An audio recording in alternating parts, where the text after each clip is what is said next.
Kesal ditagih utang pedagang sate di Maros, Sulawesi Selatan tega membunuh pegawai koperasi simpan pinjam. Tersangka membuang jasad korban ke sungai untuk menghilangkan jejak.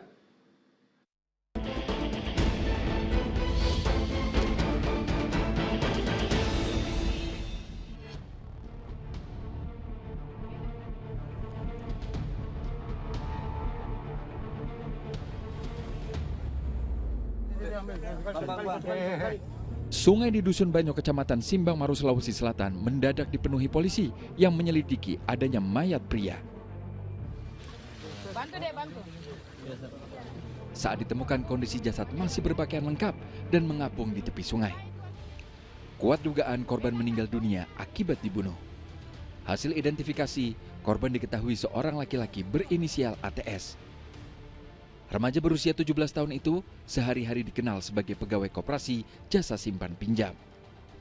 Sebelum dilaporkan tewas, korban berpamitan kepada keluarga untuk pergi menagih utang ke seseorang. Namun hingga 2 hari berselang, korban tak kunjung pulang ke rumah.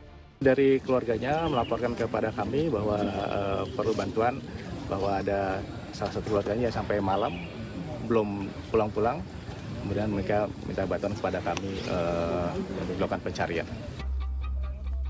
Polisi yang mendapat laporan hilangnya korban melakukan pencarian dan menemukan barang-barang milik korban seperti motor, ponsel, dan tas yang tercecer di tengah hutan. Sedangkan jasad korban ditemukan tak jauh dari lokasi penemuan barang miliknya. Berbekal olah TKP dan penelusuran dengan siapa korban terakhir bertemu, polisi membekuk tersangka pembunuhan, yaitu seorang tukang sate bernama Samsul Arifin di wilayah Maros. Ternyata, tersangka merupakan nasabah korban yang memiliki utang di koperasi tempat korban bekerja.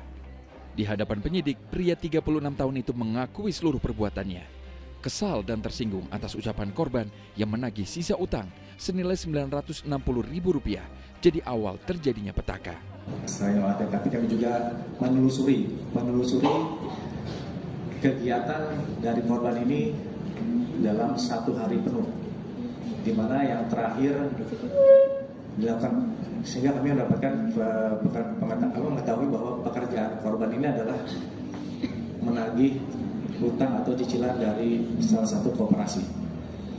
Dan kebetulan adalah yang terakhir ditagih oleh korban adalah tersangka ini, adalah penjual sate ini yang terakhir. Di hari naas itu, korban menemui tersangka Samsul pada malam hari untuk menagih utang. Saat ditagih, tersangka mengaku uang yang disiapkan untuk membayar utang ada di rumahnya. Keduanya pun lantas menuju rumah tersangka dengan mengendarai sepeda motor korban dengan tujuan mengambil uang. Tapi di perjalanan, tersangka minta singgah ke sebuah tempat sepi di hutan.